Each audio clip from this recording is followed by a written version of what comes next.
Hey, you guys, welcome to this week's episode of the Get Money Show Live. I am just getting on the live stream and I'm so thrilled to be talking to you guys today. Happy New Year, everybody. If you're watching me live, do me a favor and say live. If you're watching on replay, say replay. If you are on Instagram, hello to you. If you are on YouTube, hello to you as well. Say what's up. Let me know where you're dialing in from. Today, we are going to be diving into your 2025 money strategy. Okay. So 2025, I say, is the year to thrive, right? 2024 is out the door. 2025 is the year to thrive. So if you want to thrive, write thrive in the comments for me. Bookkeeping Gal is live. Hey, she over there on Instagram. What's up to you? Let me know where you are watching from.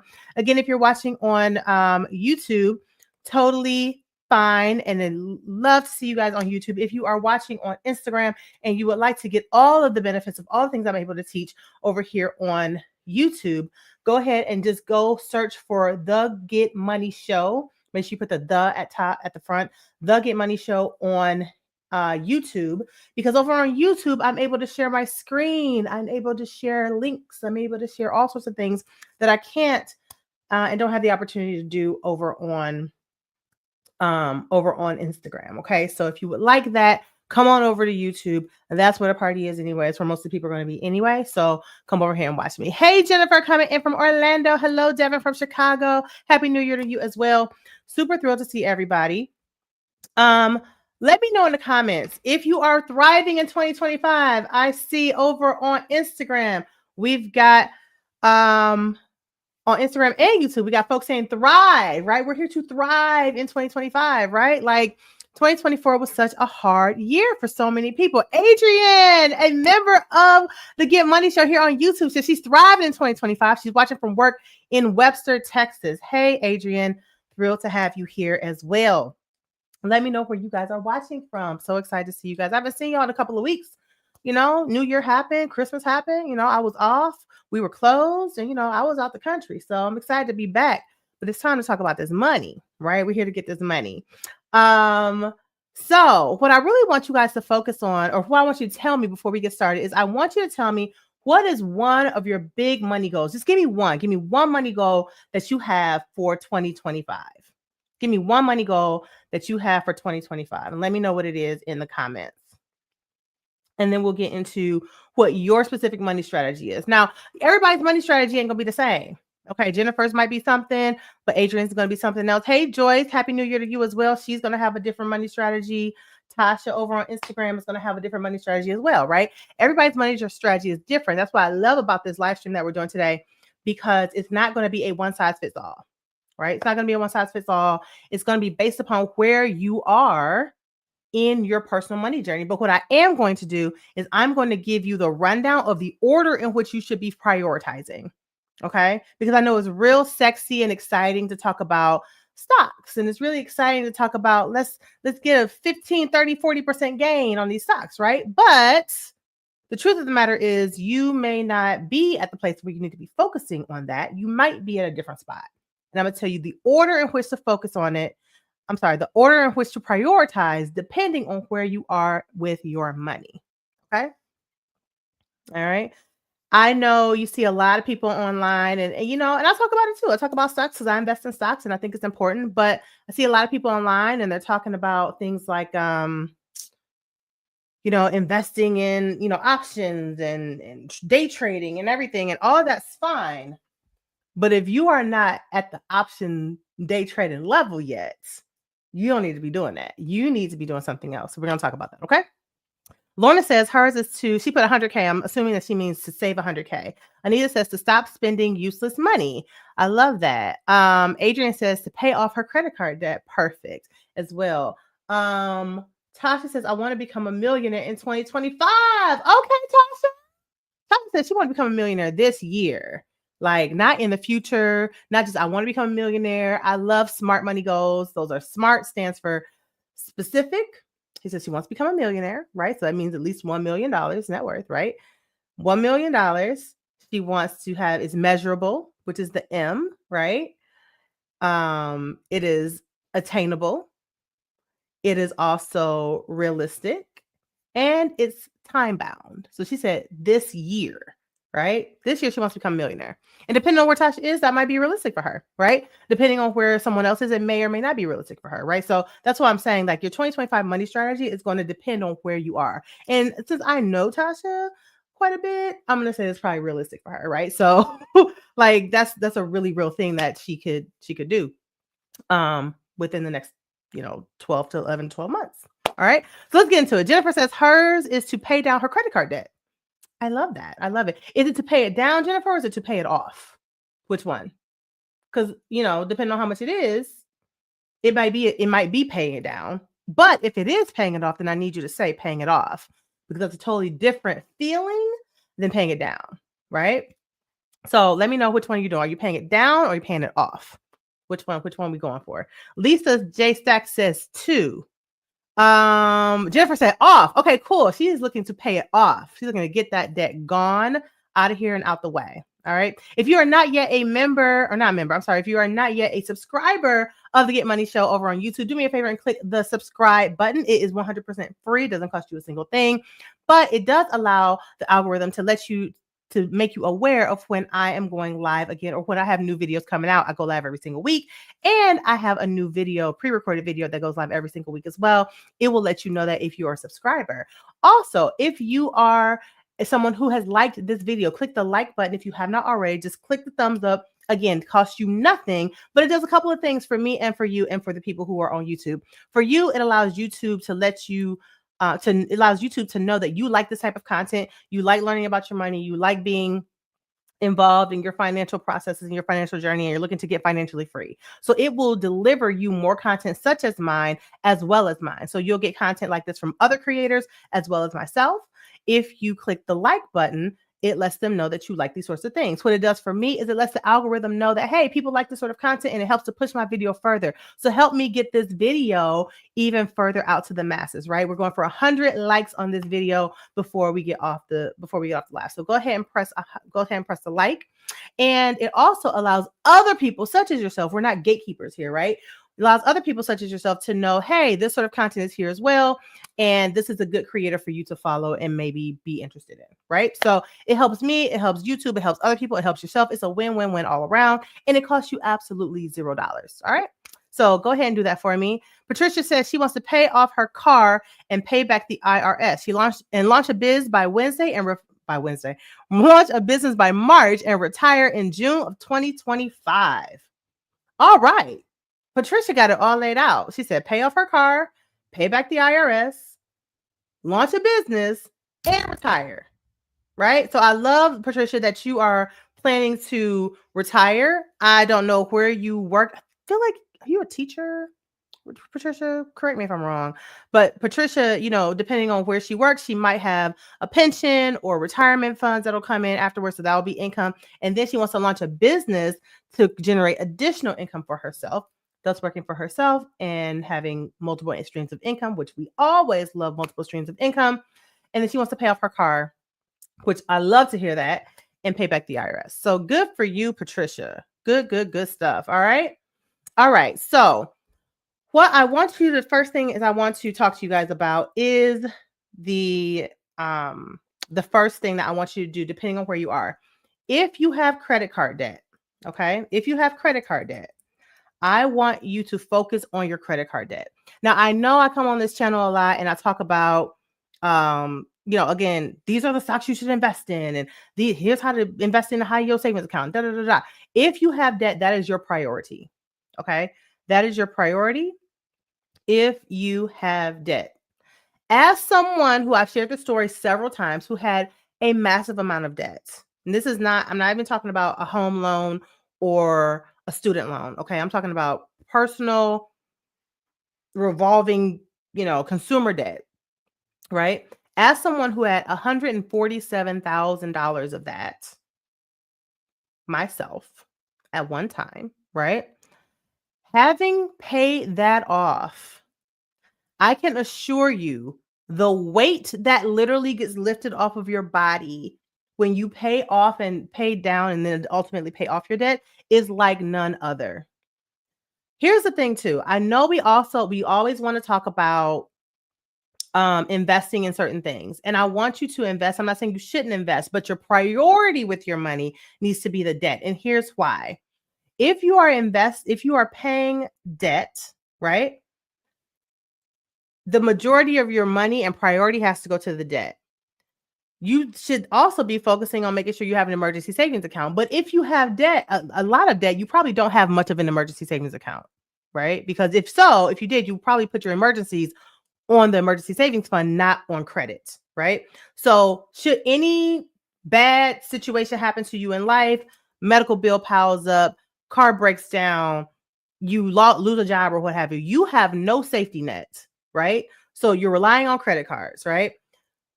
You don't have as much money available to even invest, right? So you are kind of hustling backwards. Because let's say the average American is paying between $500 and $700 a month toward credit card bills, right? $500 and $700 toward credit card bills. So imagine if you didn't have the $500 or $700 a month to pay. That $500 or $700 can now go toward investments, but you can't invest $500 to $700 because you're paying it to somebody else instead of paying yourself, right? Camille says, what if the investment she has or will have is giving dividends to pay off debt? Well, how much are the dividends that Camille? Because most average people don't have enough invested to receive enough dividends to make a difference in the debt payoff. It may give you a little bit, but generally not enough. So if you have investments currently, don't get rid of your investments. Keep your investments, right? And again, like I said, I didn't say don't invest at all. What I said is prioritize the debt. So let's say you have a pile of $1,000. I'm just using a round number. Okay. It could be whatever number. So you have $1,000 to invest every month, right? You can't invest $1,000 because you're spending, let's say $700 a month toward credit card debt, $500, $300, whatever the amount is, you're paying somebody else and you're paying them interest. And they're probably charging you anywhere from 15 up to 30% interest. Right? So 1/3 of your bill, if it's 30%, 1/3 of your bill is just going toward interest, not even the actual balance. So you have less money going toward you than it's going toward somebody else. And what do I always tell you guys? You are your most important bill. But you can't be your most important bill if you're paying somebody else. Does that make sense? If that makes sense, give me a yes in the comments or just say makes sense in the comments. If you're paying somebody else, you can't pay yourself, right? So yes, continue to invest if you have the disposable income to do so, but your priority needs to be paying off debt. So again, let's go back with that $1,000. Let's say you have $1,000 available to pay off debt, to invest, to save into a savings account, okay? What I want you to do is if you have debt, I want you to pay off the debt first. Now, if you are someone who's like, oh, I really want to invest. I don't want to miss on this boat. I heard Palantir is about to blow. I heard AMD is about to blow. I don't want to miss it. Great. Okay. Go ahead and take a portion of that money and put it in investments. So let's say your minimum payment a month total is $300, right? I'm just using hypothetical numbers here. If you have $1,000, what I want you to do is take $100 and put that in the investment account. I want you to take another $100 and put that into the savings account. And I want the rest of that money to go to your debt. I want you to knock that debt out because let's do some real numbers. Let's do some math real quick, okay? I'm going to tell you some numbers. I like to normally show my numbers, but it's kind of hard to do that with what I'm about to show you. So just listen real hard, okay? If you research this, the average American, and most of the people who are watching this are in America, right? The average American household carries $6,389 in total credit card debt. Some people are going to have more. Some of you are going to have less, but that's the average. Okay. 6,389. And that's as of December of 2024. So that's literally a few weeks ago. Okay. The average American household has let's just say $6,400 of credit card debt. However, the average interest rate in America of the same period of time is 23.37%. So over 20% is interest. Now, On average, your interest for that amount is about $124 a month, just in interest. Okay. If you were to pay the minimum payment, let's say they tell you the minimum payment is $140, which is generally what it would be for that kind of bill, right? $140. That means that you're paying $16 toward the debt. Let me share my screen and run the numbers, because I feel like if you're anything like me, you actually need to see the math for it to like register. Like I can't just hear numbers, I got to see them. Okay. So let me go ahead and share my screen.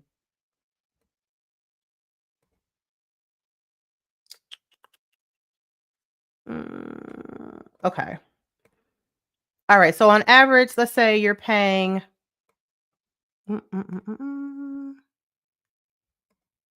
Okay, here we go.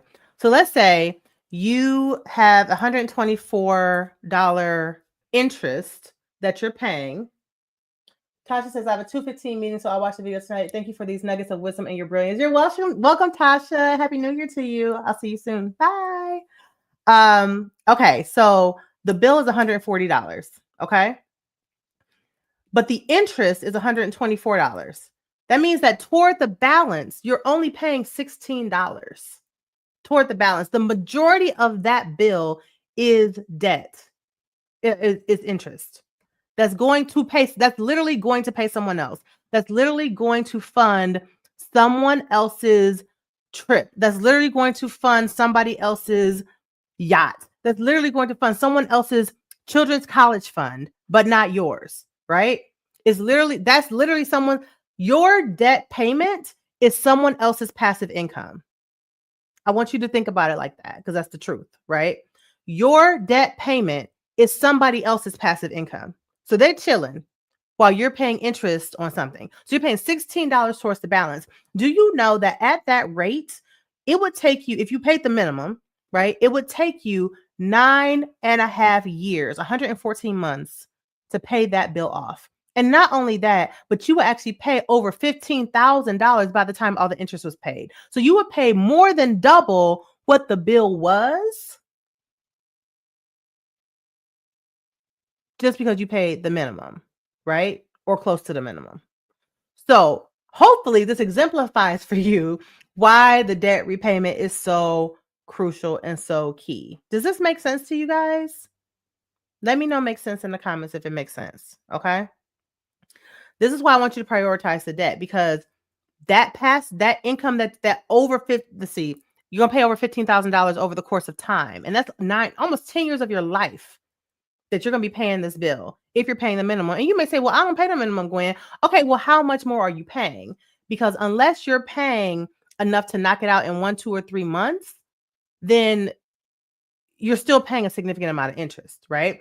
So I want you to prioritize the debt. That's the first thing I want you to do.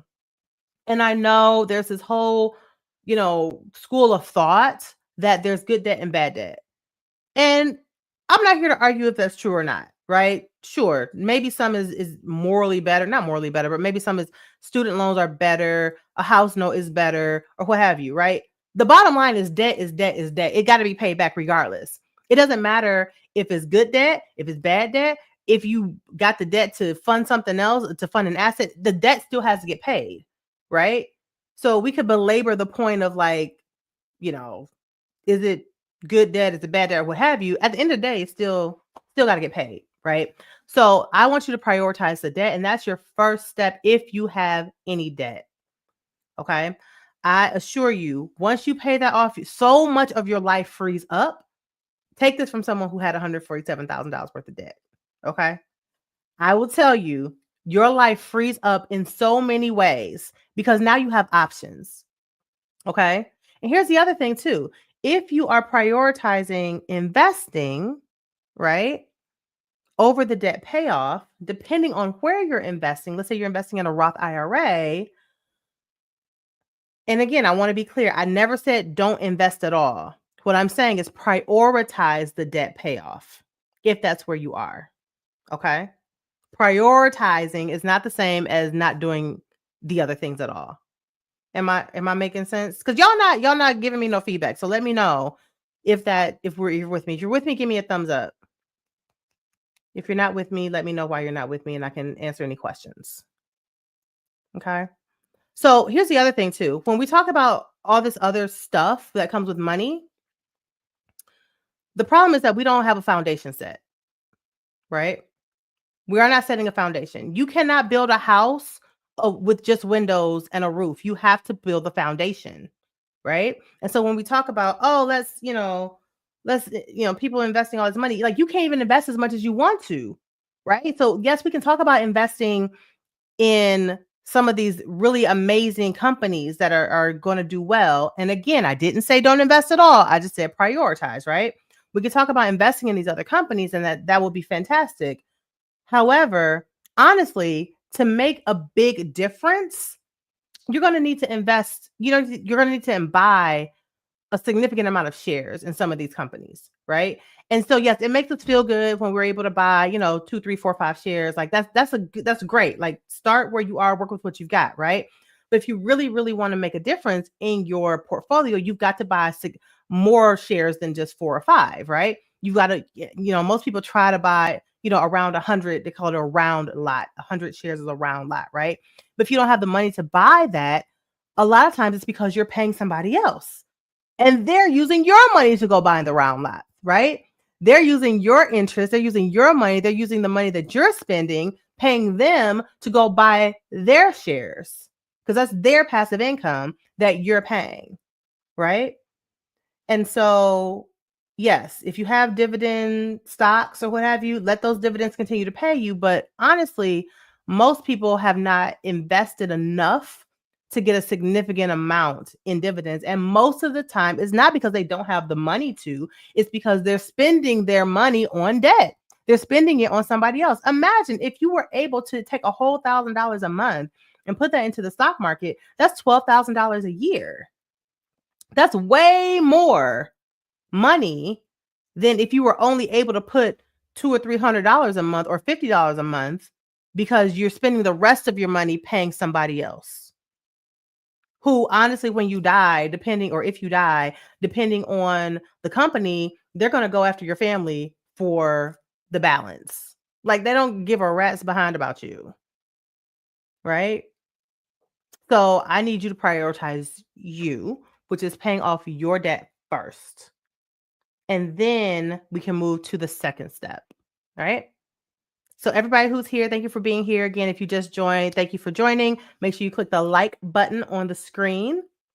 Like this video. We're looking to get to 100 likes. Also, I just want to stop for a minute and thank everybody because we are now at 5,500 followers. Like just 6 months ago, I was at 59 followers. So to go from 59 to 5,500 is huge. And now the next goal is 6,000. So actually my ultimate goal right now is 10,000, but we're just going to baby step it. All right. So 6,000 is the next goal. Help me get to 6,000 followers. If you have not liked this video, if you have not subscribed, please click the subscribe button so that we can get to the 6,000 followers. All right.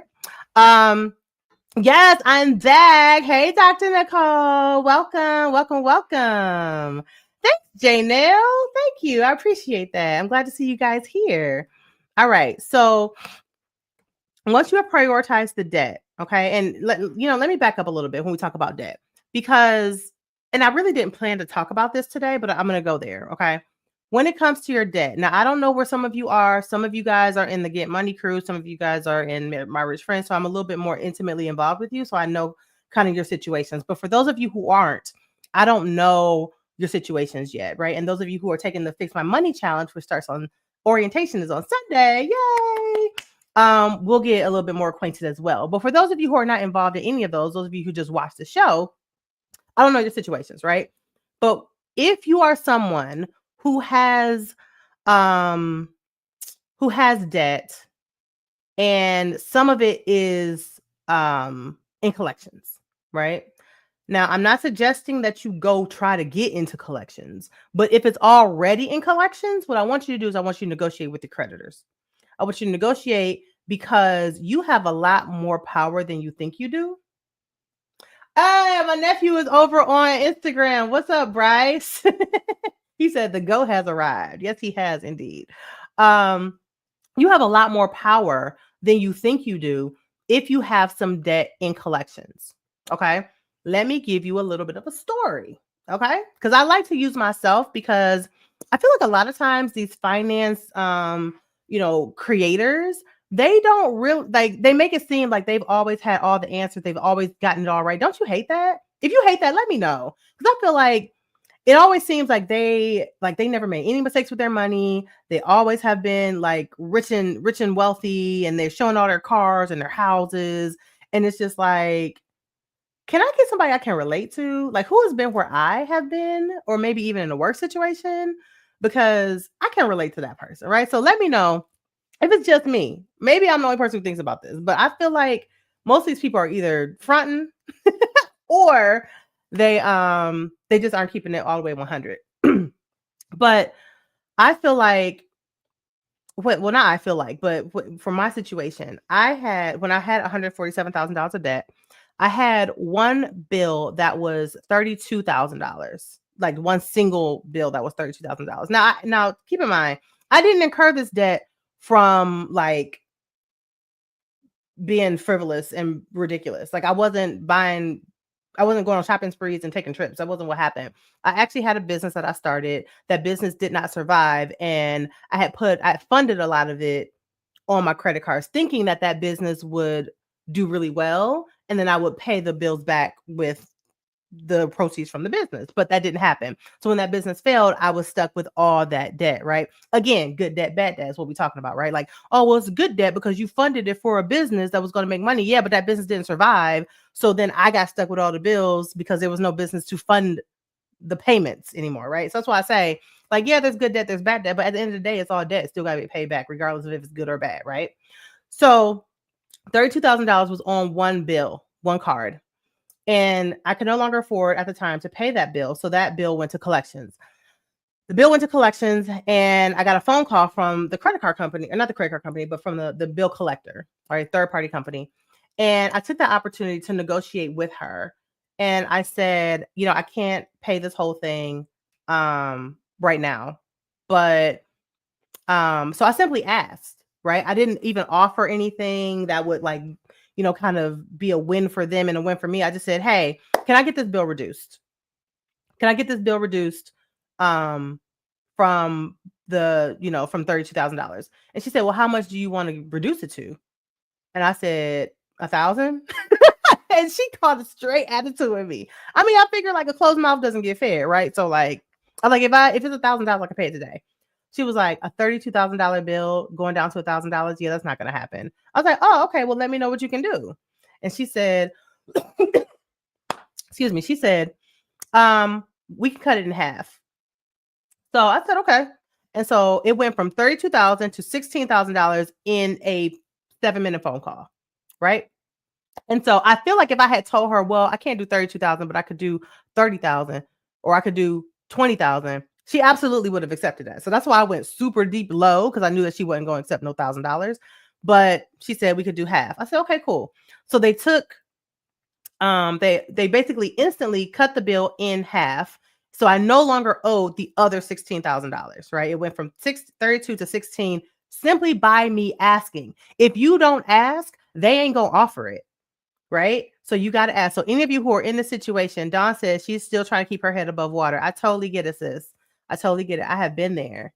Right. And I wish the best for you, and I pray for you. Hopefully some of these tips will help you as we're talking through them.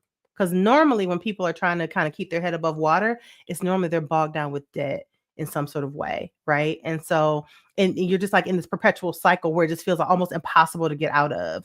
And that's why I say, getting rid of the debt literally lifts a burden off of you because you're no longer in that situation, right? All right. So I got the bill down to $16,000. Cool. The plan or the thing we negotiated was for me to pay $100 a month on the bill. Now, why did I say I could pay $100 a month? Because I could have paid more than $100 a month. I paid $100 a month because I knew that was a very minimal amount. Yes, I was behind on the debt, Camille. It was already in collections. The bill was already in collections. So this is only going to work if your bill's already in collections. If the bill's current, keep it current. Do not try to get into collections so that you can do this. But the thing is, If it's already in collections, it's already hit your credit. It's already negatively impacted your credit. You might as well pay a lower amount if you can. You don't get another ding on your credit for paying a lower amount if it's already in collections. So that's what I'm saying. If it's already gone, it's already affected your credit. You might as well do your best to try and get it as low as you can. Because what's the point in paying a higher bill if you could pay a lower bill if there's no additional negative impact to your credit? You might as well just do it, right? So she reduces it to $16,000. I pay $100 a month. I'm paying $100 a month every single month, right? Got on automation. Cool. I paid $100 a month because I knew that was a minimum amount that I could afford at the time. And I knew that would allow me to be able to stack more money to make a bigger lump sum, because I knew that I was going to go back to them and offer a lump sum. And I'll tell you how that worked in just a minute. Okay. So because I'm paying $100, that's like pretty much nothing on the bill, right? It's not really moving the needle too much on the bill. But in the meantime, remember, like I said earlier, if you got like $1,000 a month available or $500 a month available, I want you to prioritize paying off that debt. Hey, Tracy, welcome. So you prioritize paying off the debt. I'm paying the $100 minimum, but I'm steadily stacking this money so that I can pay off the bill in full. So I end up saving $7,000 by doing this, because what I normally would have paid them was maybe $400 or $500 a month, right? But instead of paying them that for, the $16,000 bill, I knew that I was going to offer them between $5,000 and $7,000, right? So I end up saving $7,000. I called them back once I've saved up this money, and I said, and this was like some months later, right? And I say, hey, I want to negotiate a lump sum payment, and this is something you can do as well if the bill is in collections already. Okay, I want to negotiate a lump sum payment. Okay, well, how much do you want to offer? So I said, I have $5,000 that I can pay to wipe the debt clean, right? The goal was to wipe the debt clean. I was like, I will wipe the debt clean. I'll pay you a lump sum if you cancel the rest of the debt. Because here's the thing, just like me and you, I'm gonna ask you a question actually. If somebody owed you money, let's say I owed you $2,000, okay? Would you rather I pay you all at once, or would you rather I pay you like $50 a month over the course of several years? Let me know. Which one would you prefer? Lump sum or payments? Let me know in the comments. Lump sum or payments? Which one would you prefer?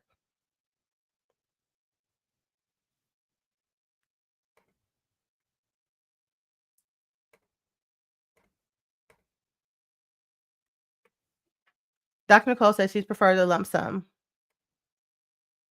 Anybody else?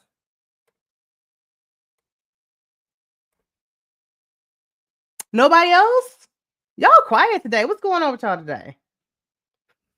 Y'all normally super talkative. All right, I'm gonna assume that most of you all would prefer a lump sum, because, and honestly, if somebody owed me $2,000 and they offered me, let's say $1,500 to $1,700 at one time, or $50 a month over like 3-4 years, or however long it would take. Let's see, $2,000 divided by $50 a month, 40 months. 40 months.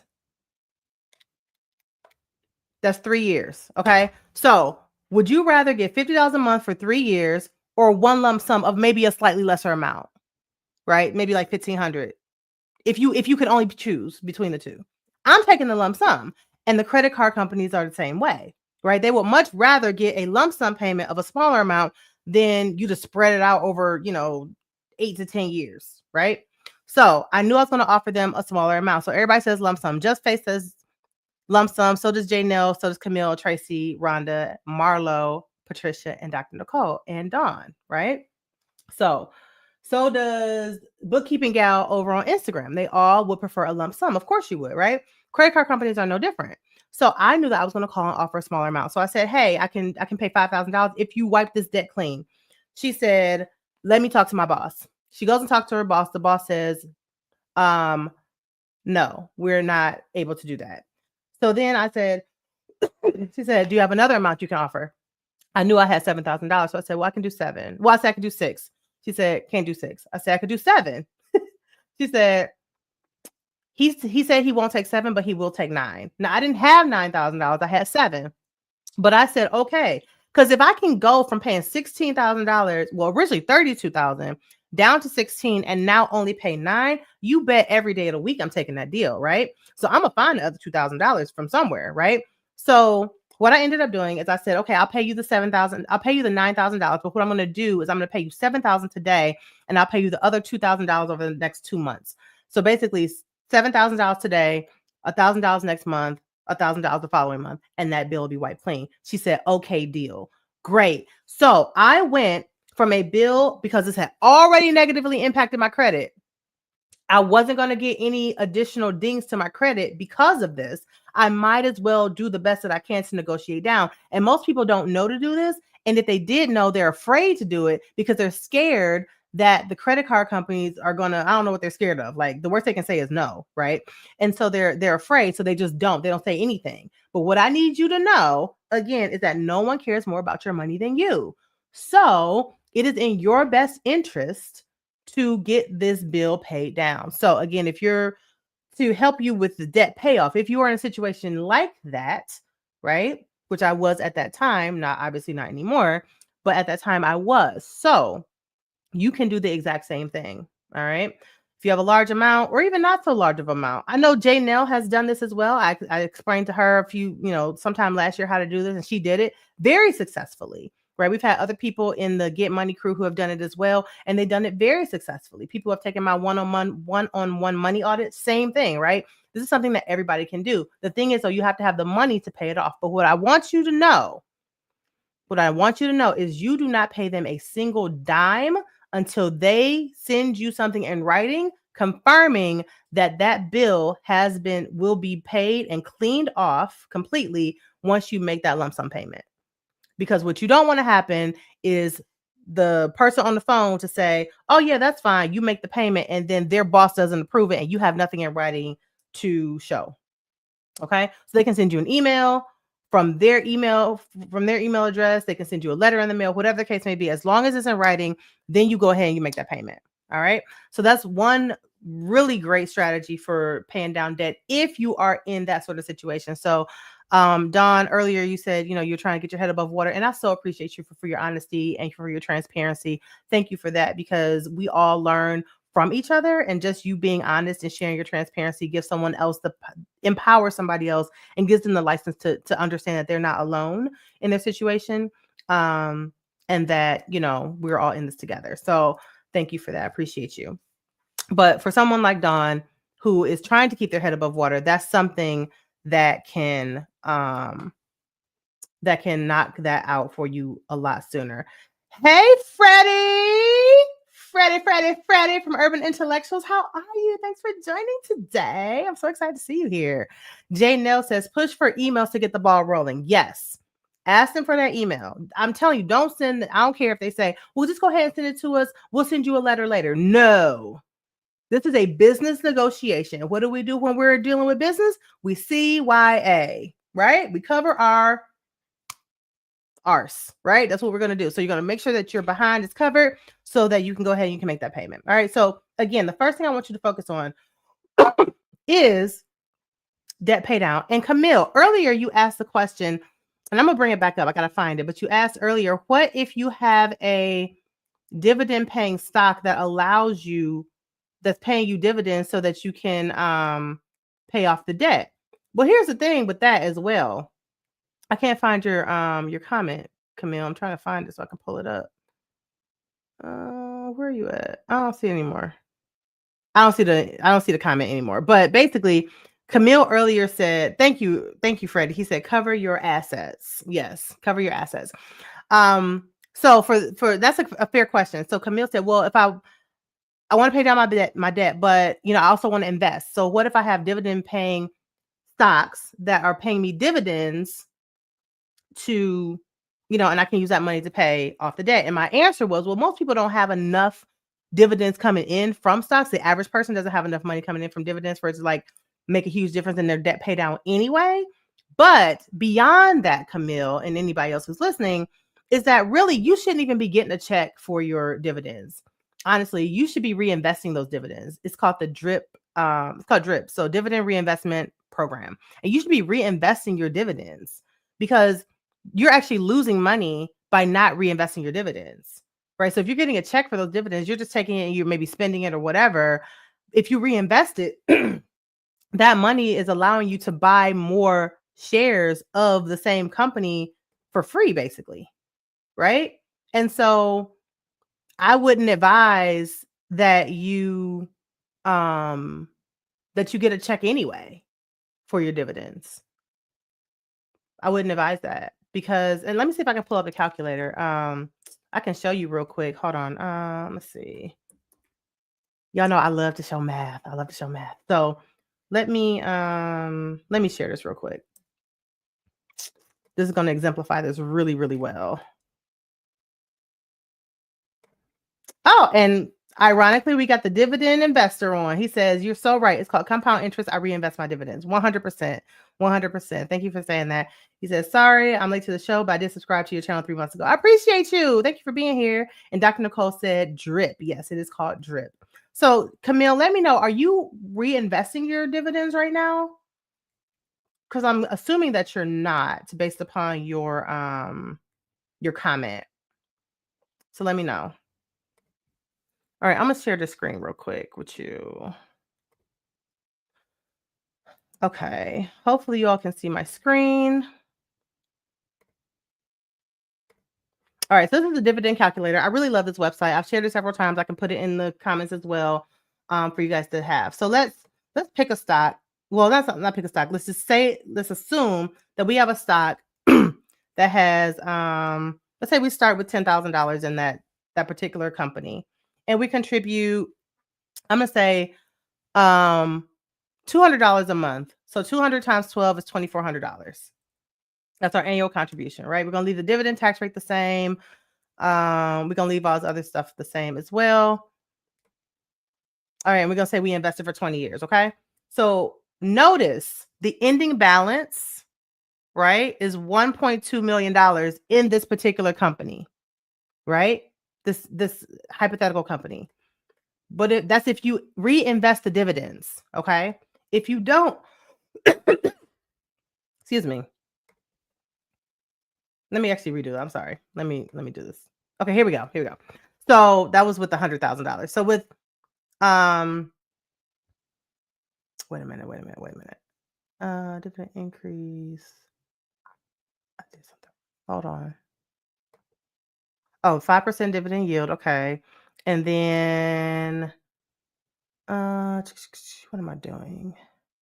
Okay, so the ending balance is $141,000. However, if you don't reinvest your dividends, you get $82,000. So you lose, what is that? Like, I don't know. That's a lot of money.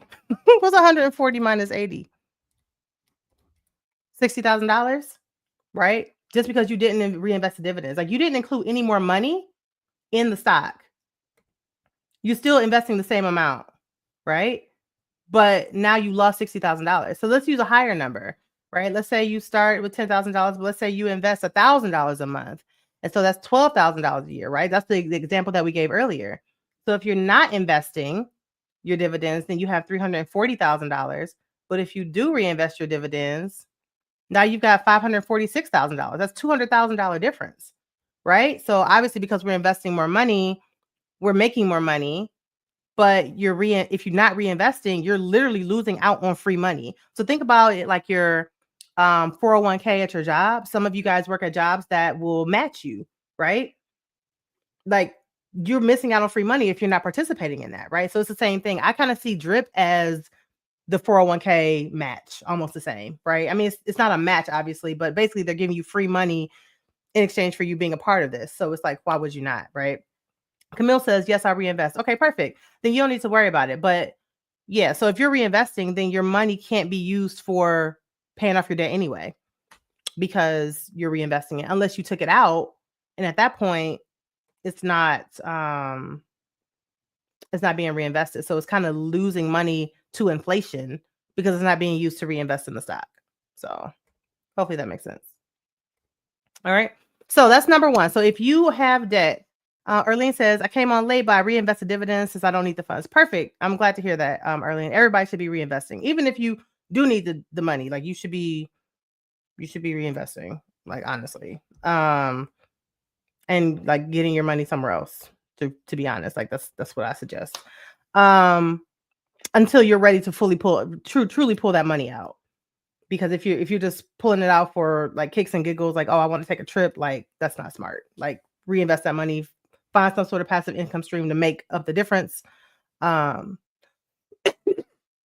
Excuse me, and reinvest that money so that you don't lose out on it. Okay.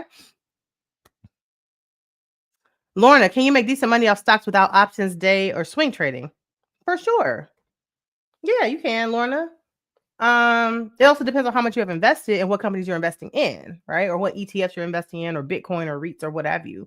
So yeah, you can, but it takes longer, right? So buy and holds, which is mostly what we talk about here, which is where most at least beginning investors will be, or at least beginning and intermediate investors should be, is buy and holds. You can make money, but it takes time. Depending on how much you buy, right? The average person doesn't have $100,000 to invest in one stock or one ETF, right? So normally people are investing, a couple hundred to a couple $1,000s, right? Most people are investing hundreds of thousands of dollars. Nice thing about options is that, you can basically buy the option to purchase. And I don't want to get into options on here because that could be a whole nother thing. You basically buy a contract, which is an option that gives you 100 shares for a reduced amount. And, you're basically betting that it will go up or down depending on what you purchase. Also with options, you can make money 3 ways. With the normal stock market, you can only make money one way. You can only make money if the stock goes up. However, with options, you can make money if the stock goes up, down, or sideways, depending on that. But that's a super advanced strategy. And that's not something that most people are yet ready for. Also, you can really lose money on options for sure. With the stock market, traditional stock market, investing, you generally don't lose your money unless you pull it out when it's down, right? So you can always kind of like stay in the market and just wait till it climbs back up. It may take some time, but it generally is going to climb back up. With options, if it goes down, you can like for real lose your money. So you don't want to be investing in options at all until you're quite there. But yes, Lorna, to your question, you can for sure make money, decent money off stocks without options or swing trading. Yes, you can. And I say that as someone who most of my money is in traditional stocks.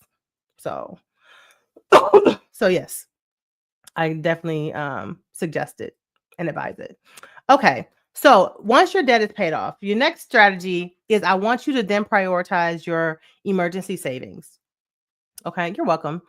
I want you to prioritize your emergency savings because if anything happens to you or to a family member, and you don't have any money saved up, what's going to happen is you're going to go right back into getting into debt. You're going back into that debt cycle, right? And again, the interest is often more than the interest on the debt is usually more than you're even able to pay at one time. So you get stuck in the cycle and you're just on and on and on for years and years and years. And normal people feel like, well, it's just normal to have debt. It's just normal to have, the average of $6,300, almost $6,400 of debt on a credit card, right? That's what normal people do and feel. But as I always say, I don't wake up every day to be normal. I don't wake up every day to be average. I wake up to be extraordinary. If you wake up to be extraordinary, also let me know in the comments. Just type extraordinary. If you wake up to be average, say average. But if I'm personally waking up to be extraordinary, right? So I don't want to be in the debt cycle of, paying 23.37 average interest for, a purse or a trip I took, right? I want to pay that in cash. Maybe I'll put it on the credit card, but I'm going to pay it right back. I'm going to pay it right back. Arlene says, having said that is good. That's how you build credit. I mean, yeah. Sure. If you're relying on credit. I feel like we've been taught, this may be a very unpopular opinion, but I feel like we've been taught since like the 50s when credit cards first started. We've been taught that, oh, you need to get into debt. Let me tell you something that happened to me that really made me pissed off, honestly, about debt and credit and all that stuff. I had a this happened to me twice, actually. Okay. So I had in my house, I got all my floors redone. This was back in 2021, where I got all my floors redone. The floors here were either carpet or it was they were this really ugly old tile from like the 70s, right? And so I got all the floors in my house redone. It cost me $20,000 to do the whole house, right? Like every single room, it was a whole lot of money, right? It cost me $20,000. I put it on a credit card because it was like, basically pay for it and don't pay any interest, for 12 months or whatever. So my plan was to pay that off before the 12 months hit. So it was like, same as cash or whatever, right? Cool. So I kid you not, my credit was whatever the score was. It was like, 800, like right around 800. And I paid the bill. I paid the $20,000 off in total, literally the day before that 0% interest would have ballooned, right? So let's say the expiration date on it was March 5th. I paid it on March 4th. Okay. Mind you, this $20,000 debt was showing on my credit because it was a credit debt, right? It was fair enough. It was on my credit, but I paid it off. Now you would think that because I paid that debt off, my credit would have shot up even more. No, instead, my credit actually went down 84 points when I paid the bill off. There was no other activity on the card. On my credit. There was nothing else happened. All I did was pay off the $20,000 bill. And my score went down 84 points because I paid the bill off. I know, Freddie, 84 freaking points. I was livid. I was like, how, Sway? How do I pay a bill off? How do I do what you all say I need to do to boost the credit, but the score goes down? Make it make sense. It went down. And I called the credit bureaus and I was like, why? And they were like, well, sometimes, that happens, it's just a mix of things. It's an algorithm, blah, blah, blah. Right. They were looking forward to the interest. 100%. They're looking forward to that balloon interest on $20,000. Right now, when you have a bill like that, that's same as cash, it's 0%. But once that next month hits, you pay all the back interest for the last 12 months. So I wasn't going to do that. I knew that I was going to take this. I knew I was going to pay it in full. I knew if I could pay off in 12 months, I would, which is what I did, right? They were looking forward to the interest. My score went down. And I was like, you know what? Credit is a scam. That doesn't make any sense.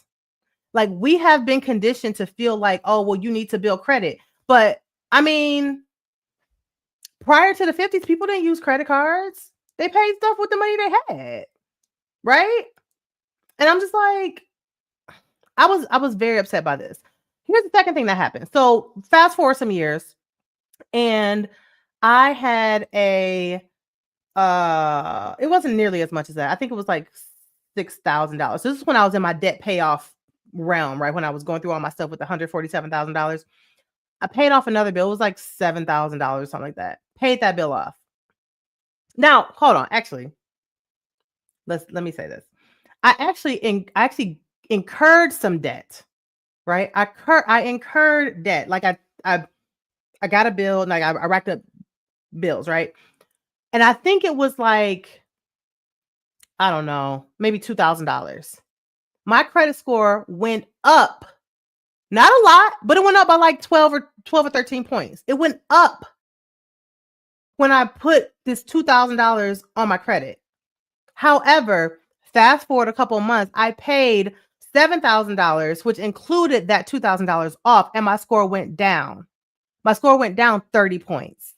Now, I had built it back up since that 2021 situation. But here's the thing. Like, I agree with 100% what Dr. Nicole says. Like, credit is a scam. The same thing happens when you close a credit card account. Right? So, like, If you are working to pay off your debt and you close the account so you no longer can use it, they punish you for it and they lower your score. It'll take you years to build up a good credit score, but you make one mistake, you miss one bill, and that score goes significantly down. It's crazy. It's absolutely crazy. And I don't even subscribe to credit no more. Now, if I were somebody who were trying to buy a house, maybe that'd be a different story. But I have my house, so I'm not really worried about it. I don't buy cars on credit. I don't buy I don't put like life on credit. I don't take trips on credit. None of that. Everything is paid in cash, with my debit card or what have you. I don't deal with, because it's a scam. Like the fact that my score went down 84 points because I paid off a bill. I'm just like, I'm not participating in that game. I'm not signing up for that. And the credit card, you all may not know this. You all may not know this, but I know this because I'm a marketer and that's what I went to school for. And that's what I did prior to owning my own companies, right? I worked for Ford. I was a global digital marketing director at Ford for years prior to starting my own company, right? Do you know who some of the companies that spend the largest amount in advertising is? It's credit card companies and the credit bureaus. They spend the largest amount of money. They spend more money than car companies. They spend more money than tech companies. They spend more money than food companies. They spend the most money. Why? Because they know if they can get you into that cycle of debt, you are going to be paying somebody else's passive income for years to come. For years. Same thing with student loans, right? Student loans is good debt. Is it? I don't know. I mean, I got a student loan. I would never get one again. When my son goes to school, he is absolutely not getting a student loan. So I don't know. I just don't subscribe to it. Dr. Nicole says what Dave Ramsey says, which is FICO is an I love debt score. It really is. And I know it's hard to wrap our minds around this because we've been marketed to so effectively all of our lives. All of our lives, we've been marketed to so effectively that we cannot wrap. Most of us are just like, I gotta keep my credit score high. Like I gotta. I don't even subscribe to the credit thing anymore because I'm just like, if I can pay off a bill and it drops my score 84 points, I can pay off another bill, it drops it 30 points, but I can put money on my credit and it lifts my score. Y'all not here for me. Y'all don't have my best interest at heart. Your best interest is ensuring that I have debt. I get celebrated, right? My score goes up when I add debt, but it goes down when I pay off significant amounts of debt. Now, if I pay off $200, $500, like something small, sure, it goes, it's good. But if I pay off a significant amount, it goes down. Nope. So, now I do have, I'm aware of my credit score, and it's back up to the 800s, but I don't put it, I don't deal with it. And it's only there because I don't have any debt that it can go down from. But Freddie says he has an 835 and he doesn't care. I'm trying to get this business credit game together. Yeah, I don't even want to deal with business credit because I dealt with business credit. And that's how I ended up in the situation that I was in where I owed $147,000 of debt. Because like I said, I started a business that did not survive. And I was still stuck paying the bill for a business that didn't exist anymore. Still stuck paying the bill for a business. The business died, business failed or whatever, $147,000. I still got to pay it. And again, we have been conditioned to think like, oh, you can't start a business without business credit. You need money. Like, do you? Because I started my company, Naturalicious, with $32 in the bank, never took out a single loan, never had a single investor, and grew that business to over $20 million. Never once did I take on any debt. It wasn't until I started the second business that I tried to start with business credit that the business didn't survive, and I got stuck with $147,000 of debt. So, I'm just not here for it. But that's just me. I'm gonna get off my soapbox now. But Lakina says, exactly, this game is pathetic and a scam. We're just a number on a piece of paper. We are. We're just a number on a piece of paper. 100%. 100%. So I say all that to say, when it comes to debt and credit, I suppose if you are looking to buy something, you know, if you're looking to buy something where, it's cost prohibitive for you to purchase it in cash, like a home, for example, if your house is like $200, $300, $400, sure, I can see you needing to make sure that your credit score is on point for that. But outside of that, I can't see me putting a lot of energy into that because I agree with you, Erlene. Everybody's different. Everybody's different. Lakina says another man-made government scam in an attempt to keep us out. Yeah. I mean, we could, there's going to be, like I said, it could be a very unpopular opinion. It just depends on how you view money and how you view finances and how, how, it's really not even about financial literacy, but it is about, how you view things. And so, yeah, I agree with you, Erlene. Lakina says it only matters when making a major purchase. Yeah. So, Janelle says, since we can't avoid basic bills, what's the thought on setting up a recurring automation for regular bills? That's a great question. I 100% do that. I don't want to think about my light bill, so it's just on automation.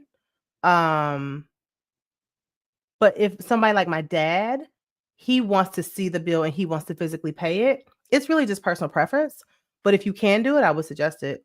Janelle said that's on a credit card and pay that since we have to pay anyway. Sure. So theoretically, right, since we're stuck on the credit part here, we're going to stay here for a minute.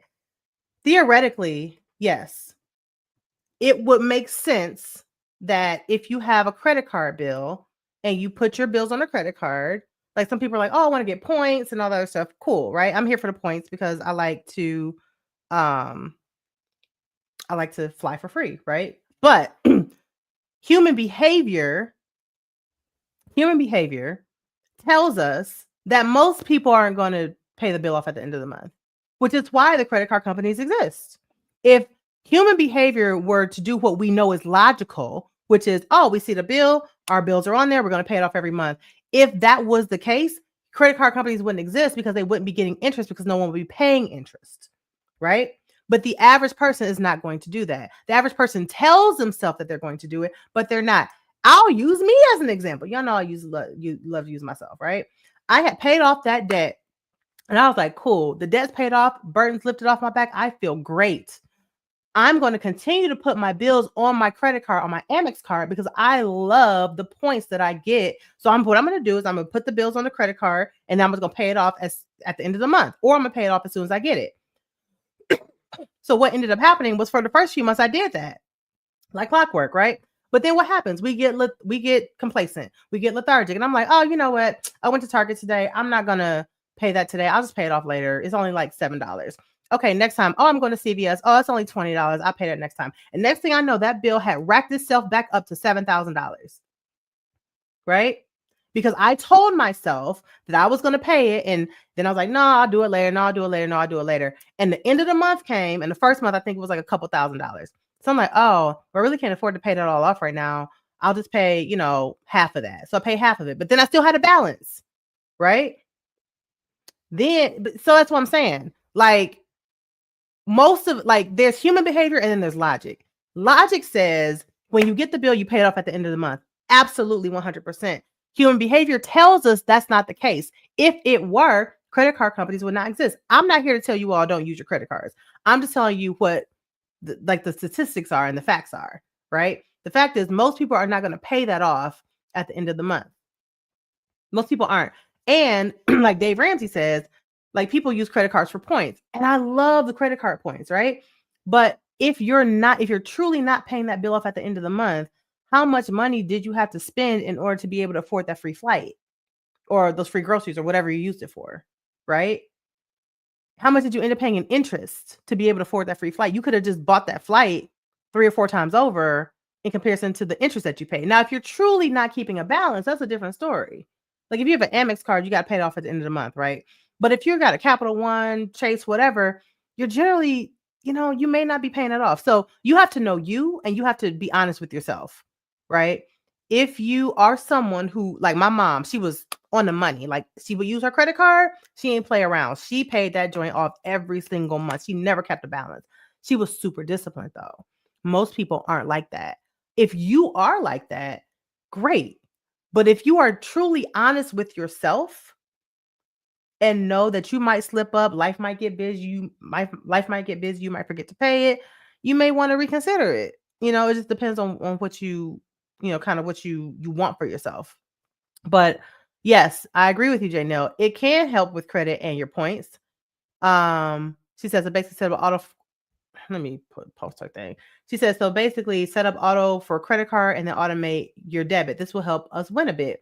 It can. So yes, Janelle, if someone's doing the strategy that you mentioned, 100%, 100%. So if you put your bills on your credit card, right? So this is called like credit card hacking, right? You put your bills on your credit card and then you have an automatic payment scheduled with your credit card company to pay the balance off in full every month. Yes, that can help you if you have the money in the bank to actually pay it off in full, right? Sure, that would be great if you're going to be diligent and consistent with it. If you're not, though, that may be a different story. So again, you just have to know yourself. Janelle, if you're somebody who can be disciplined like that and you truly know that you will and you won't mess up, go for it. But most people are not. But again, y'all ain't most people, right? Y'all extraordinary. Y'all not average. So maybe that's not your situation. But yeah. So if that's something that you can do, go for it. Lakina said, I had to get a card closed because my balance was 0. The world exists because of our debt and interest fees. Yeah. I mean, yeah, if you just think of even America, how much debt the country has, right? Like literally the world is built on debt and credit and interest fees. So yes, you're right. Arlene says, when you see interest, you will pay off. End of logic, but this view is not recognized by most. Correct. So if you can pay off by the next cycle, they don't charge. I'm going to say yes. I'm not really following, but I think what you're saying is that if you see interest, the logic tells you that you need to pay it off, but most people don't. So if you can pay it off by the following cycle, then you'll be okay. I think that's what you're trying to say. Yeah, like I said, I'm not here to convince you that you don't need to use credit. Oh, you're so welcome. Have a good day, bookkeeping gal. I'm not here to convince you that you shouldn't use credit, that you should. All I'm here to convince you to is to pay off your debt, right? That is what I want you to do, because if you pay the debt off, you will have so much more money available to you to now fund your emergency savings account. The average person cannot afford a $1,000 emergency. These are not my opinions. These are statistics. The average person cannot afford a $1,000 emergency that might occur because they're paying so much money in debt. If the debt's gone, you're no longer paying the credit card company. Now you're paying yourself in your emergency savings, which should go into a high yield savings account. Okay. So if you now have your emergency savings account, now you're set. Ideally, your emergency savings account should have 3 to 6 months of living expenses. If you can have more, great. If you can have 12 months, that's perfect. But 12 months is oftentimes a lot for people. So just 3 to 6 months. How do you know how much is 3 to 6 months of living expenses? Here's what you're not going to do.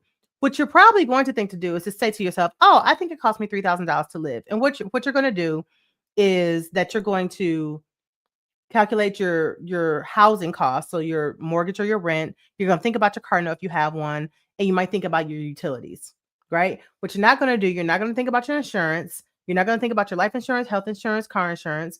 You're not going to think about your eating, right? Your groceries. You're probably not going to think about the money that you spend eating out, the money that you spend when you go out with your girls or your guys. You're probably not going to think about date nights. You're probably not going to think about the living expenses beyond your housing, which is what most people do. So when you actually get into the core of how much you're actually spending, you find out you're actually spending a lot more than you thought that you were spending, because you have to calculate for life.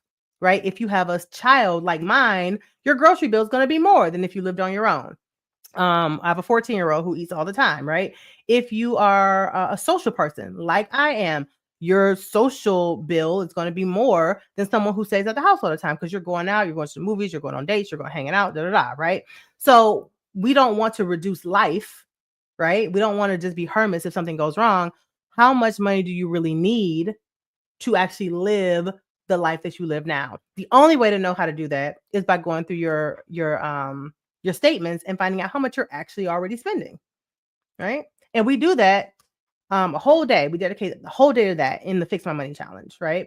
And so what happens is people go through this challenge and they realize like, oh my gosh, I'm spending $300 a month just eating out, not even groceries. I had no idea I was spending this much money. The place that most people spend most of their money that they don't realize is in eating out. Now, let's take this for example and say the average American spends on average $300. I didn't just make that number up. Average American spends $300 a month eating out. That's $20 here. That's $50 there. That's $100 here. That's $60 there, depending on whatever, right? And so, lunch, that's, going out. Those are date nights. Those are hanging out with your friends. Those are getting popcorn at the movies, right? These are all these are all expenses that we don't take into account, right? And imagine if you had, it includes Uber Eats as well, Freddie. Yep. So Uber Eats, and it includes the fees for Uber Eats as well, right? So all that stuff that's costing a lot of money. Okay. If you were just if you didn't know you were spending $300 a month, and let's say you didn't get rid of your debt, if you just were able to carve out that $300 a month and reduce that to $150 a month, right? And you took that $150 a month and now you're able to put that on your credit card to pay that down faster, right? If you took $150 a month over the course of 12 months, you'd be paying $1,800 extra a year by not spending any extra money. This is money you already spending. You just spending it on food, but now instead of allocating it to food, now you allocate it to your debt and now you pay your debt down faster, right? And so there's ways to be able to like not have to come up with extra money. Like a lot of times, let me know in the comments. Just say this, that's me. If this is you, you get paid and you're like, where did my money go? That's most people, right? You get paid and then you're like, you can't even account for what happened to your money. And there's no shame in that. That's most people, right? But the reason for that is like, so if that's you, just say that's me in the comments, right? Because again, that's the average person. They don't know where their money is going because it's all these other extra little fees that add up. Freddie says, what about Uber Eats? Yes. Like that's it. There was actually, let me tell y'all a story. So I did a money audit. So I do these things called money audits. And I did it for somebody.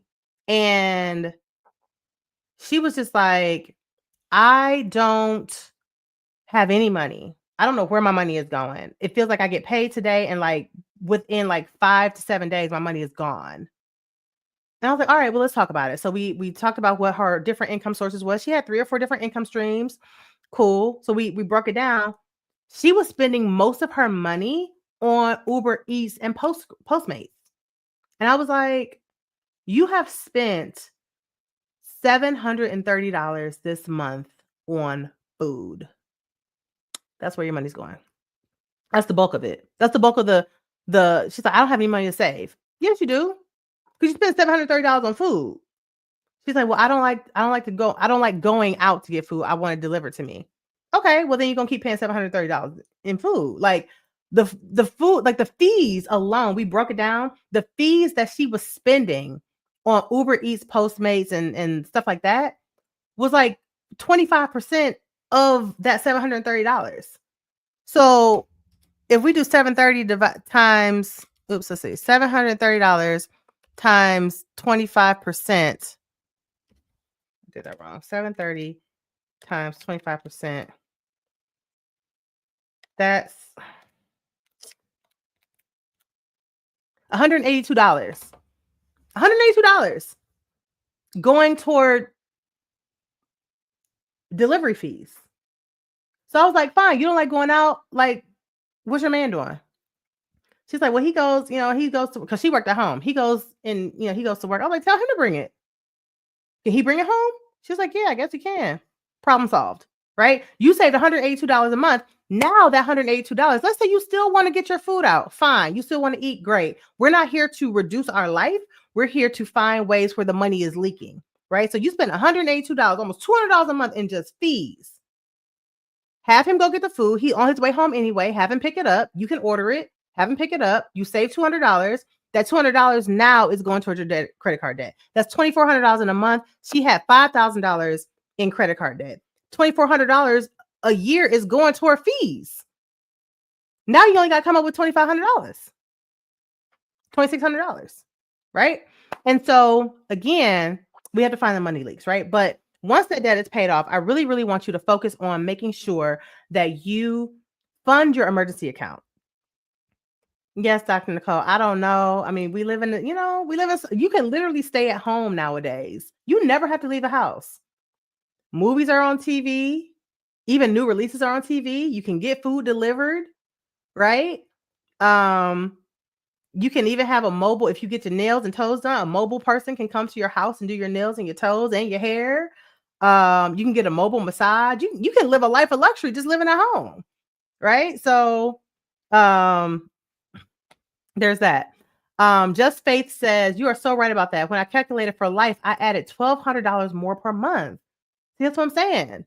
Like a lot of times we don't realize how much more money we're spending, right? And yes, Freddie, I hate those fees as well. That's why I don't deal with them.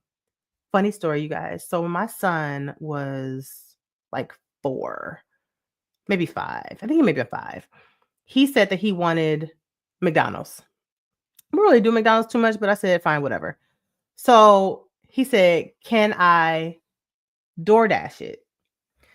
And I said, yes, right? Now he's 14 now. This is a long time ago.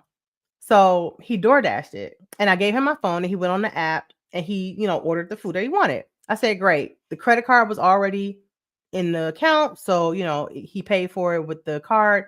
They bring the food. The food comes. It is literally a bun and some fries. And I'm like, what did you order? And he was like, I ordered a cheeseburger. No, I ordered a chicken sandwich. Where's the chicken? He's like, I don't know. Like, there's no lettuce, there's no pickles, there's no sauce, there's no nothing. It's literally just a bun and some fries.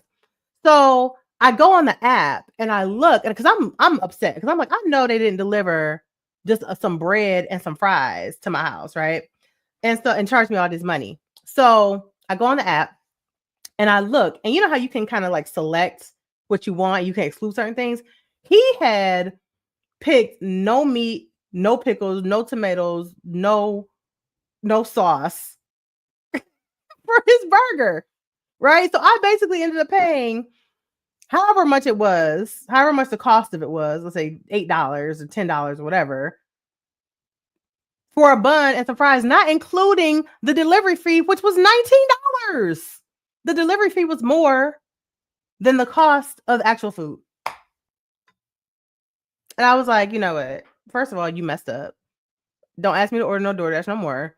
And we're never ordering it again. So every time he brings it up now, I'm like, remember that bun? He's like, oh my God, Mom, I was 5. I was like, we're going to go get it. We're not ordering DoorDash. So yeah. Erlene says, sometimes I think it is about need, not want. It's always about need, not want, Erlene. Yes, you're right on target.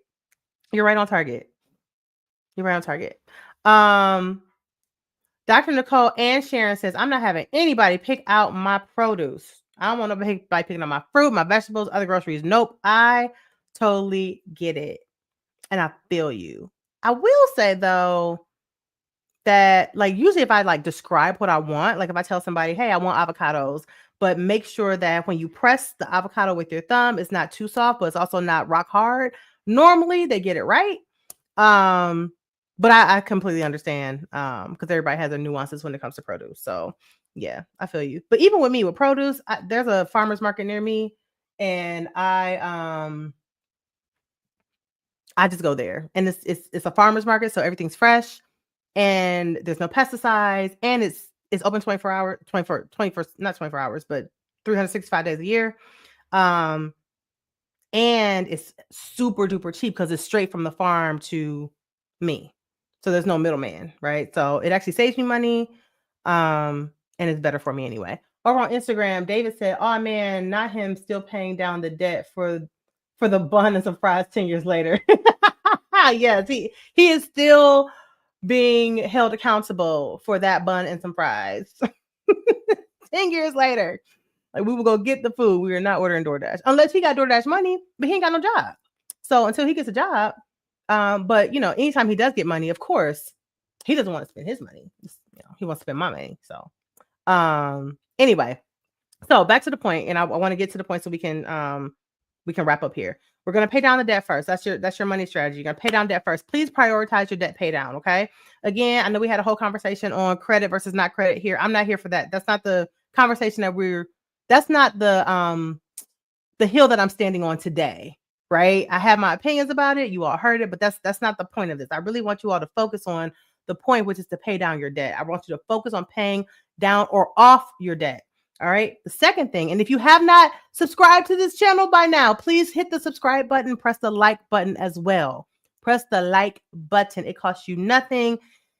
I want to get to 100 likes before the end of the live. Press the like button for me and click the subscribe, please, to get me to 6,000 followers. I'm at 5,500 and I was at 59 just 6 months ago. So I appreciate all of you who are here and who are going to be subscribers pretty soon. So pay off your debt. Second thing that I want you to do is to build your emergency savings account. Dr. Nicole mentioned earlier, the average person cannot afford a $400 bill. And I said they can't afford a $1,000 bill. That is very true. The average person cannot pay if something catastrophic happens. And then what happens? They have to go back into debt, be a part of that debt cycle, and add more debt onto what they already have. Please do not be that person. Do not be average. Okay. Even if you are someone who wants to keep a credit card balance, do your thing, but pay the bill down. At least do me that solid, right? Pay the bill down. Focus on that. Whether or not you think about good credit, bad credit, if you think you need credit to build your credit score and all this other stuff, cool. Just pay the bill down. Use the card if you want to, but just pay the bill down. Hey, Nicole, how are you? Thanks for joining today. Just pay the bill down every single month. Okay, that will free up so much of your life, because once that debt is gone, now you have money to put into your emergency savings and you can build it up so much faster. Who was that? Just Life said that she was spending $1,200 extra a month in life expenses beyond her normal living expenses that she didn't even realize she was spending, right? I don't know how much of that was the amount she was able to eliminate, right? If she was able to eliminate some of it, but let's say just half of it was able to be eliminated. So let's say she was spending $600. That's $600. That's $1,200 divided by 2 is 600, right? If she was able to take that $600 and put just that toward an emergency savings account, in a year, she would have $7,200 just by by reallocating the money she was already spending. This is not new money, y'all. This is the same old money she was already spending. She just paid herself instead of paying somebody else, right? You will never hear me say, don't drink your daily latte. Don't have your daily coffee. Like, that's ridiculous. Like, not spending $6 on coffee every day is not going to get you to wealth, right? That's not it, right? But she will have $7,200 if she just reallocated that money. Devin said, wow, yes, it's amazing, right? Why did your cousin say don't pay the bill off, Patricia? Your cousin says leave a little on. Why? Why are you leaving a little bit on? If the goal, let's go back to the credit conversation. Patricia, if your goal is to just use the card in an attempt to like keep the credit card open, not paying it off doesn't assist with that, right? Like, if you're using the card anyway every month, you have to work the system. Well, how are you working it? Let me know what the theory is there. I would love to know. I'm not being facetious. I want to know what's the theory, right? What's the system that we're working? Because if the goal is to keep the card open and have activity on the card, whether you pay it off or don't pay it off, the card stays open as long as there's activity, right? So I'm just curious what the logic there is about leaving a little bit on, right? Because now you're paying interest. Even if it's like $1, like you're still paying somebody else the interest on the dollar, right? So I'm just not sure why you would leave a little bit on unless you weren't using the card every month, but you want to keep it open. Let me know what your cousin is thinking there. So I can address it. Oh, Nicole is talking about DoorDash. She says, and when you have them deliver, I think you can actually save money because you can avoid impulse buying stuff that is not on your list. Oh, you're talking about groceries, Nicole. She's talking about groceries. That's actually what I do. Because what happens, because I know myself. So you got to know yourself, right? Like, we're not perfect. And I feel like we can't,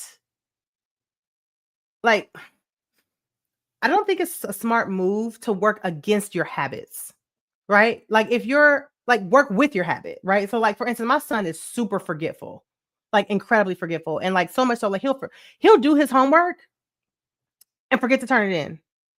The homework will be done, but it's in his locker. Like, what are you doing, sir? Like, what? You did the work, but you didn't turn it. Like, I don't understand. Like, why? Or he'll forget that he has homework. So then we got to go, it's like, what's going on? Right. So he was like trying to like have a better memory. And I'm like, that's probably not the most immediate smart move because you still have to like get to the point, right? How are we going to work with your situation right now? How are we going to work with what you have right now? Right. So let's work with it. So instead of trying to become this like master memory person, let's write things down, right? let's have a notebook. The teacher assigns an assignment. We're going to write it down. When we get home, we're going to write it on the board and then we're going to do it, right? If you have an assignment that you have to turn in, you're going to write yourself a note or put it in your phone. You're going to say, go, like, just work with what you have instead of trying to work against it or be different or like change your behavior. Just work with your behavior, right? And so Nicole, to her point about like groceries, I know me. I know that if I go to the grocery store, I'm going to have a list and I'm be like, this is what I'm here to get. But then something's going to be on the end cap. I'm like, oh, I could use that in such and such recipe. Oh, such and such is on sale. Oh, I haven't had that in a long time. Man, let me get that. Right? Like, and I end up buying stuff that I didn't plan on buying. Or like, oh, they got wings. Man, those look good. I should get that. Next thing I know, I'm gonna spend $30 extra. But if I'm on the app and I'm ordering the groceries on the app, right? Then I can see what the balance with the bill gonna be long before I ever check out. And that way I am able to stay on budget, right? But what I don't do is I don't have my groceries delivered. I used to have my groceries delivered and I found out that those grocery delivery companies like Shipt and Instacart, they actually raise the rate of the actual item. So you may in the grocery store, it might be like $5, but on the app, it might be like $5.50 or even $6.50 sometimes, right? And so if you add that up over the course of, amongst 30 or 40 different items, or let's say 10 to 20 different items you might order, you done spent like $20 extra. And then you got to pay a fee or at least an annual fee, right? So what I do now is I order straight from the grocery store and I just drive up and pick them up. Like I don't even get out my car. I just drive up, let them know I'm there in the app and they drop it off. It's the same fee. I mean, it's not a fee. There's no fee. It's the same cost, the same grocery cost. But you got to know yourself, right? So for me, going in the grocery store is actually detrimental because I'm going to spend a bunch more money because I like to cook. So I'm going to spend a whole bunch of extra money that I need to spend. But if you are someone who can stick to a list, then maybe going to the grocery store is a smart move for you. You just have to know yourself. Lakina says, I think that's a kid thing because my 9-year-old does the same thing. Okay, well, thank you for the confirmation because I'm like, what is wrong with my child? Like, why can't you remember nothing? But he remembers everything he wants to remember. Like, he remembers, if he has a date with his little girlfriend, he's 14, he got a girlfriend, right? So yeah, he remembers that. He remembers him and her anniversary. He remembers to get her a gift while we out of the country because he missed her. He remember when he got basketball games. He remember basketball practice. He remember his uniform. He remember all that stuff, right? But he remember if he got, hanging out with the fellas. He remember all that. But if it's something he need to be remembering, nah, it's he might not, Freddie said, this was great, Gwen. I got to catch more of these and be more intentional about my little coins. Fred, you got a lot of coins. Don't even play. But yes, please come on more. I would love to have you here. I love the dialogue. I love people to, engage. And I love seeing people that I know. So thank you for being here. And please come more. Sydney, the Black romance author, says, dang, I'm late. It's all good, girl. She says, but your hair is everything. Thank you, sis. I appreciate you. So let's go back to the point I was making before about the $600. So Just Faith said she was spending $1,200 a month in extra life bills. Okay. If she were able to, I don't know what those bills were on. Maybe there's things that can be reduced. Maybe they're not. But let's say she was able to cut it in half, not in total, but just in half. $600 a month, that's $7,200 a year that she's saving. She can put either toward debt, right? If you got a $5,000 total, okay, if the average credit card debt, right, if the average credit card debt in America, which it is $6,389, so almost $6,400, and she was able to take $600 of her life bills that she's already spending her money on and put that toward the debt, she would have $7,200 in 1 year. So in 1 year, less than 1 year, she would have the debt paid off, not with any additional money, just with money she's already spending, right? Money she's already spending on other stuff. She can now spend that on the debt. Once that debt is gone, she can now focus on her emergency savings account. So let's say it costs her $3,000 a month to live. Times 3 months, she needs $9,000. So we're in year number 2, right? So let's say, hold on, let's do the real math. Let's do the math. So $6,389 is the average minus $7,200. That means that she has $811 left over after she allocated all her money toward the debt, right? So we're just going to say year 1. So year 2, we're now in year 2. Let's say it costs $3,000 a month for her to live. That's $9,000 a month. $9,000 for 3 months, right? She takes that same $7,200. Again, not any extra money, the same old money she was already spending on life bills, right? Maybe frivolous life bills that she didn't need to spend money on. She cut it in half, right? She will now have $7,200 going toward her emergency savings account of $9,000. Well, $9,000 minus $7,200 is $1,800. She only has to come up with $1,800 on her own over the course of an entire year. Divided by 12, that means she only has to allocate another $150. She only has to come up with another $150 to have a fully funded emergency account. And keep in mind, she could probably swing $150 because we know that she's spending $1,200 on life bills, right? So she can take $150 of that, add it to the $7,200, and now she's going to have, in the course of a year, she's going to have her emergency savings account fully funded with no extra money. Lakina, I'm located in Detroit. I'm located in the D. Yep, located in D. I think it's fascinating, right? So now she's got no debt, a fully funded emergency savings account. And then what we do, now we can invest, right? So this is the trajectory I want you to be on. So if you have debt, I want you to focus on your debt payoff. If you have your debt gone, I want you to now focus on your emergency savings account. Okay. If you've got that fully funded, which most people don't, okay, if that's fully funded, I then want you to focus. Now you can focus on investing, because now what's going to happen? Let's take the same scenario. Now she takes that $600 a month that she was spending. Now she can take $600 a month and put it in the stock market. Now she can buy significant amounts of companies and stocks and investments, right? She's not just buying, 2 shares, 3 shares, 4 shares. She's buying enough shares where it's going to make a difference in her portfolio. But that's only because her foundation was set, right? If your foundation isn't there, you don't have enough money to make a difference in the stock market, because you're spending so much money paying somebody else. Or if you've done that and now you don't have enough money in your emergency savings, if anything happens, you're back in debt. So you got to get your emergency savings together, right? And keep in mind, none of this is any extra money. I didn't say she had to go get another job. I didn't say she had to find some sort of passive income stream. I didn't say none of that. All of this is money she's already spending, right?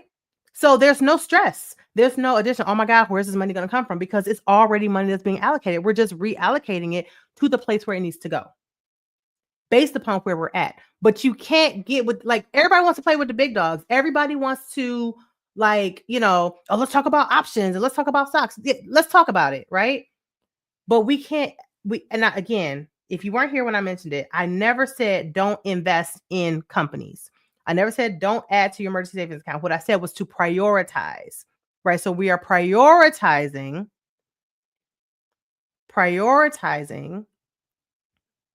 debt payoff.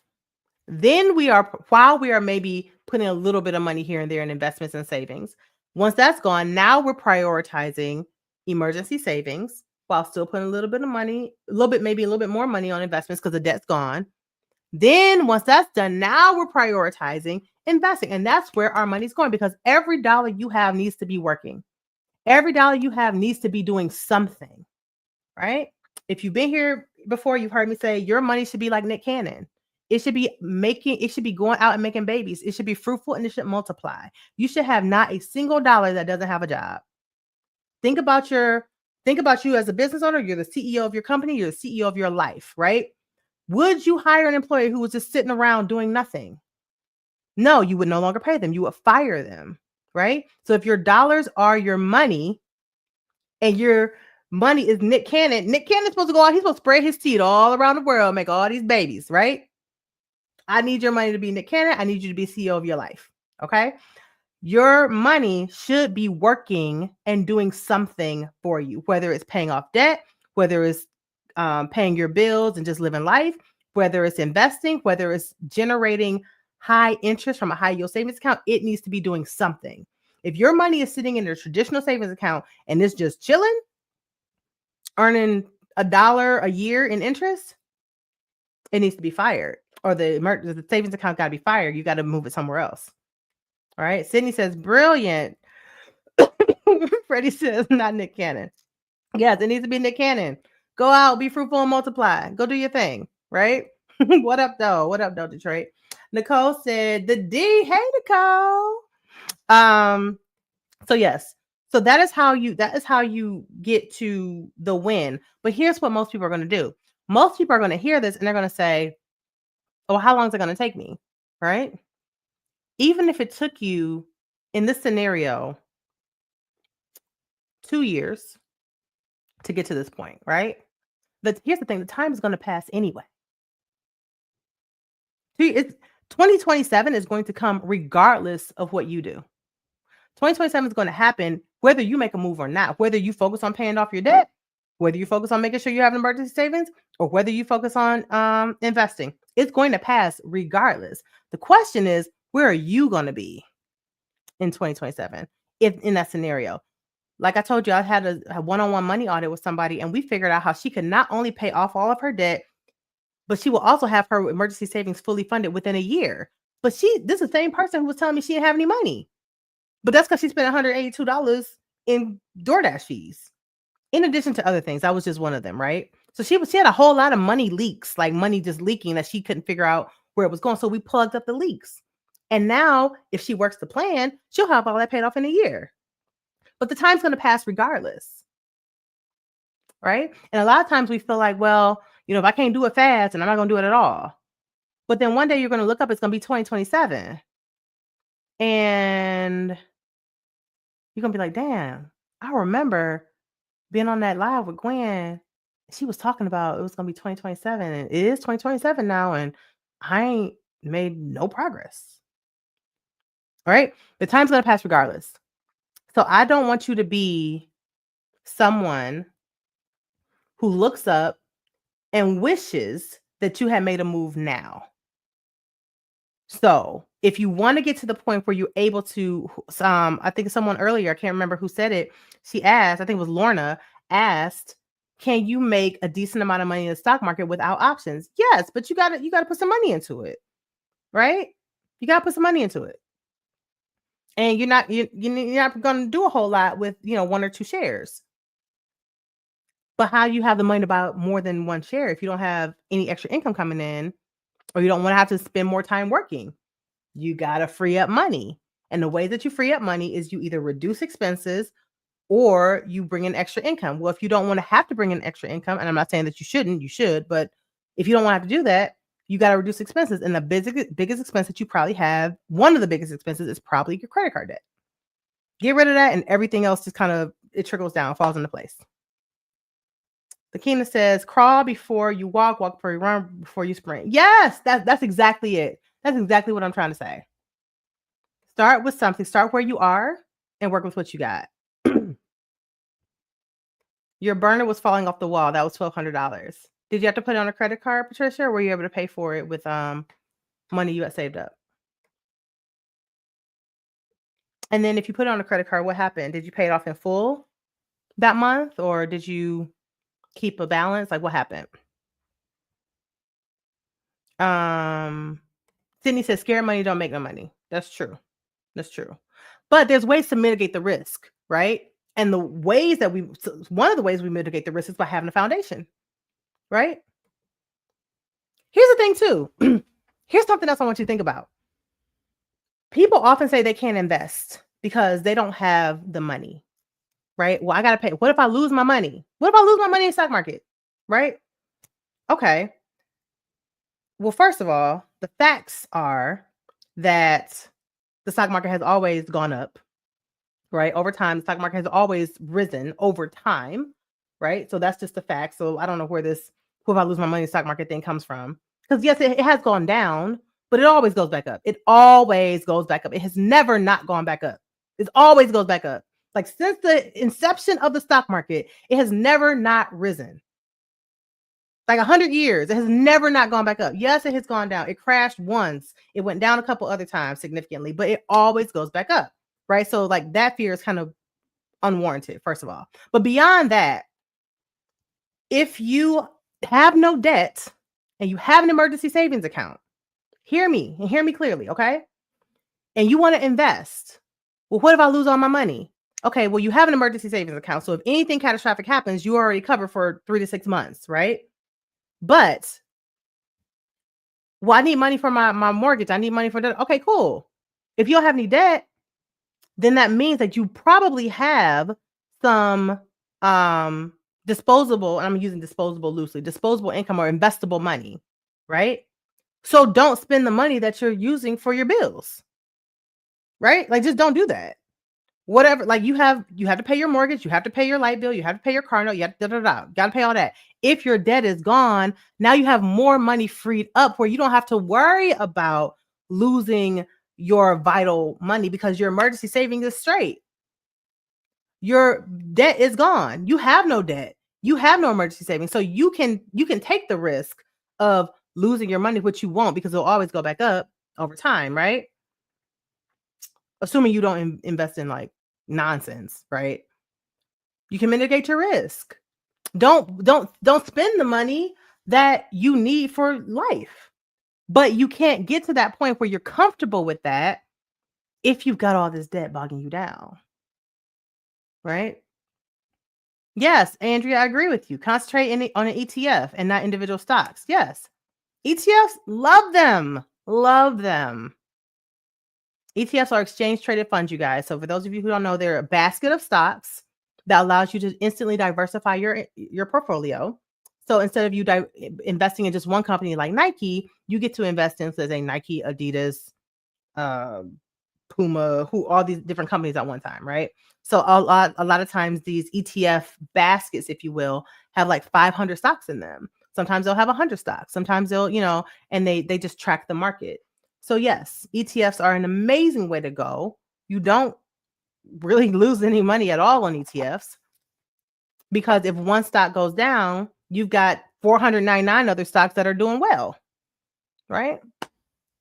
So anyway, that's my time, you guys. It is 3:42 and my son has a basketball game at 5. So I have to go get dressed and ready for that. But thank you all for joining me today. If you have not liked this video, please hit the like button. If you have not hit the subscribe button, please do the same as well. I appreciate you all being here. Let me make sure I answer any questions before we go. Tracy says, I can invest it just about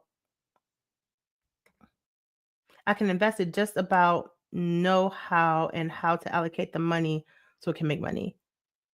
What are we talking about? Let me scroll up. I think she said something else. Okay, she said, I now need to know I need to know how to make money that's sitting in my HYSA. Okay. Yes, you need to know how to make your money make money. 100%. You do. Which Tracy, you're in the Fix My Money Challenge. So we'll talk about it starting on Monday. Speaking of the Fix My Money Challenge, if you have not joined, you might want to, if this was helpful to you, this was beneficial to you, and you would like a deep dive into your own finances, I want to encourage you to join the Fix My Money Challenge, which is starting on Monday. Orientation is on Sunday. You can join it. It's actually 25% off today. Today is the last day for that. It will go back up to the normal price tomorrow. So if you want to get in on it, I would suggest that you do it today. I'll drop the link in the comments. It is fixmymoneychallenge.com. Very easy to remember. Fixmymoneychallenge.com. If you are a member of My Rich Friends, you get to take it for free. Whether you took it before or if you're going to retake it again, you are able to take the challenge for free. If you're a member of My Rich Friends, if you are not a member of My Rich Friends, you can join the Fix My Money Challenge at the link that I am posting right here. All right. And I look forward to seeing everybody on Sunday. We are going for orientation. We are going to dig deep into your money. We're going to have 5 days of fun, right? Anybody who's taken it will tell you it is an eye opener for them. So if this was helpful, just imagine what 5 days of this is like, just dig into your personal finances. So this was a very overarching sort of topic because I'm not looking at anybody's money. But when we're in the Fix My Money Challenge, you are pulling out your bank statements. You're pulling out your bank account. You're looking at your stuff. You're not telling anybody, but you're looking at it and you're able to go through it and figure out where your money leaks are so that you're no longer wasting money, so you can finally pay off that debt, get out of that revolving cycle of credit card debt, really have an emergency savings account, and truly get to that 7 figures and beyond. All right. Have an amazing day, everybody. Wish my son luck on his basketball game. His team is undefeated, so we're going for another win today. And I hope that you all have an amazing, blessed day and that you all continue to get to the bag. And I'll catch you later, rich friends. Bye. You're so welcome, Tracy and Dr. Nicole. Bye, everybody.